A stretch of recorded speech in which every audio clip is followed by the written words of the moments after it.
Déjenme saludar al sociólogo y analista político Julián Atilano, miembro también de este Tlatelolco Lab, que es el laboratorio digital del PUEX UNAM, del Programa Universitario de Estudios sobre Democracia, Justicia y Sociedad, porque presentaron un informe muy interesante. Julián, te saludo con mucho gusto, ¿cómo te va?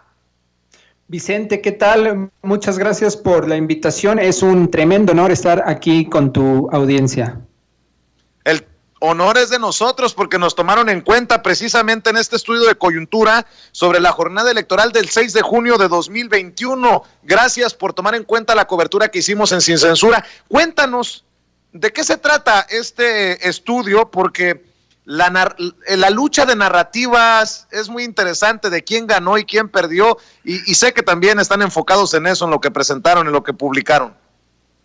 Así es, Vicente. Brevemente, lo que hicimos nosotros en este estudio de caso justo fue analizar cuál fue esta disputa de narrativas. Vicente, estamos en un momento en el que dos grandes polos, por decirlo de alguna manera, el gobierno, la oposición, la 4T, los grupos, el PRIAN, por ejemplo, son discusiones, son fenómenos, son grupos que están presentes en la discusión pública, y por eso es relevante analizarlo, y qué mejor que en un espacio como el tuyo y en una plataforma como es YouTube, que le da vida y le da voz a expresiones que no tienen cabida en otros espacios. Es justo uno de los hallazgos que tenemos. Pero para entrar en materia, Vicente, lo que nosotros analizamos fue cuáles fueron los relatos, las narrativas que intentaron impulsar a partir del 6 de junio, a partir de los resultados electorales. Y, por ejemplo, lo que vimos en el grupo, en este caso opositor a la 4T, fue un total triunfalismo.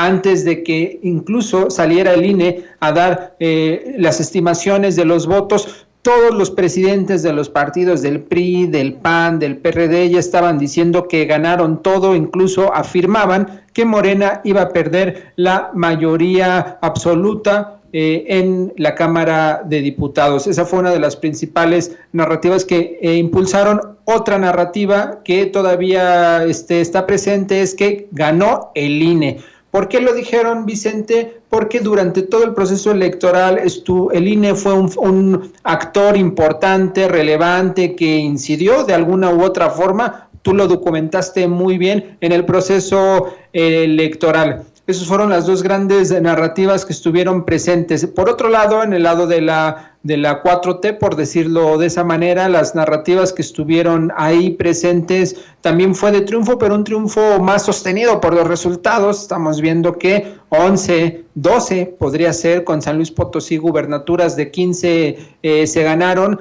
También lo que observamos en esta narrativa de la 4T fue grupos que llamaron a cierta autocrítica a la secretaria general del partido, por ejemplo. Y también lo que hicimos, ya saben, la audiencia, ya lo hemos platicado aquí, el Tlatelolco Lab analiza todas las plataformas, analiza las capas, es decir, lo digital, internet, la mediática, medios, televisión, radio y las calles. Como primer saque, Vicente, eso es lo que analizamos, y si quieres podemos también más adelantito compartir algunos hallazgos. Claro que sí, pero más allá de lo que dijeron los políticos, también se analizó lo que dijo el mexicano, la mexicana, fuera del círculo ese de partidos. Totalmente. A nosotros nos interesa mucho analizar lo que dice la sociedad, porque la gente, el pueblo, porque se concentra mucho esta visión, como dices, partidista. Una de las formas para nosotros saber lo que está diciendo el pueblo, la gente, es obviamente análisis más antropológicos, es decir, análisis en el que se entrevista a la gente, se platica con la gente, y también las audiencias de los youtuberos, de ustedes, por ejemplo. Ahí también sabemos que podemos encontrar una parte medular de la conversación pública. Y lo que pasó fue lo siguiente: en primer lugar, es que no podemos decir que la gente piensa de tal forma. Está fragmentada la sociedad, pero no en el mal sentido, sino que cada región, por ejemplo, tiene culturas políticas distintas. En el norte sabemos que los regios son de alguna forma, en Jalisco diferentes, en el sur también, pero el común denominador de todas estas expresiones en sus distintas manifestaciones de las entidades fue un profundo respeto por el proceso electoral, participación. Tuvimos una de las participaciones más altas en la historia de México en elecciones intermedias, y también hubo algunos mensajes de protesta que se presentaron en las boletas que señalaron ahí que estaban inconformes con contextos muy particulares de sus localidades. También vimos, por ejemplo, grupos vinculados a poblaciones indígenas que consideran que las elecciones no son parte de su propia cultura. Pero en resumidas cuentas, Vicente, sí estuvo manifestada esa participación y esa expresión que muchas veces estos grandes medios, hace rato señalaban a uno en particular, pero en general estos grandes consorcios mediáticos no le dan voz. Entonces es una de las necesidades que vemos que existen y que nosotros tratamos de hacer en el Tlatelolco Lab, y es darle voz a la población, porque sabemos que sin lugar a dudas hay un cerco mediático en la radio en general, en la radio, en la prensa y en la televisión. Por ejemplo, analizamos 43 articulistas durante el 6 y el 8 de junio, y de esos 43, 21 decían que había ganado la oposición sin dar ningún elemento. Es decir, vemos cómo hay cargas, sesgos, no hay contrapesos en ciertos espacios, en otros más, como es YouTube, más polarizado en Twitter, por ejemplo, pero es parte de lo que vimos, Vicente. Esto es interesante, el papel que jugaron los medios de comunicación para replicar, dependiendo de qué medio de comunicación se tratara, el discursito, ¿no?, de tal o cual grupo, de cual o tal alianza. Nosotros lo vemos como grupos en su dimensión más amplia, alianzas.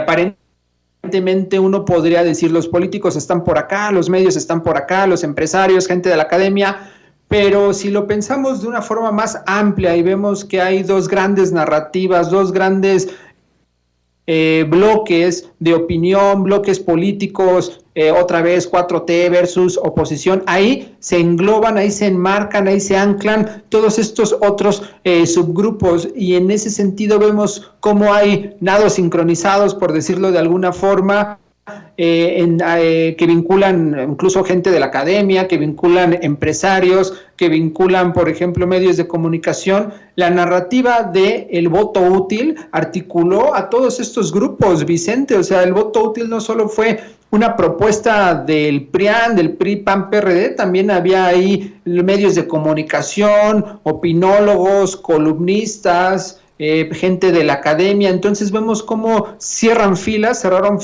para impulsar una narrativa, y su mayor expresión o salida a nivel discursivo fue radio, prensa y televisión. Ahí en nuestros análisis vemos que está muy cerrado a la libertad de expresión, está muy cercano a este bloque, un bloque más conservador, más de derecha, y entonces por eso nuestros análisis es también ir a ver qué se está diciendo en las plataformas, en Twitter, en YouTube, y ver cómo se están moldeando y articulando estas expresiones. Estamos en un momento de cambio, Vicente. Los youtubers son un ejemplo de este momento, esta demanda, esta necesidad que tiene la gente de escuchar otras voces.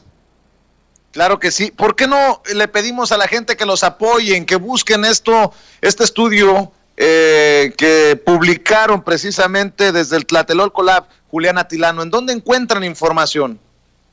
Mira, nos pueden seguir en nuestra página web, pongan puedjs.unam.mx/Tlatelolco Lab, y ahí van a encontrar nuestros análisis de coyuntura, nuestra herramienta El Caracol Ciudadano, nuestros estudios de caso, y pues es un gran grupo que estamos vinculados a la UNAM, somos parte de la UNAM, es un programa de la UNAM que dirige el doctor John Ackerman, y la idea justo es impulsar la democratización y la alfabetización digital, entre otras tantas áreas, Vicente.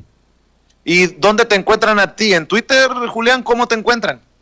A mí me pueden encontrar en Twitter como @Julián Atilano, y ahí tengo mis expresiones políticas, académicas, y también hablamos del fenómeno digital.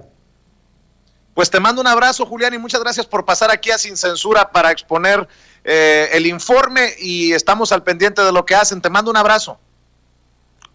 Para mí es un gusto y para el equipo estar aquí en este gran canal. Un saludo a ti y a la audiencia. Saludos a todos ahí en el Tlatelolco Lab. Julián Atilano hablando con nosotros sin censura. Voy a la pausa.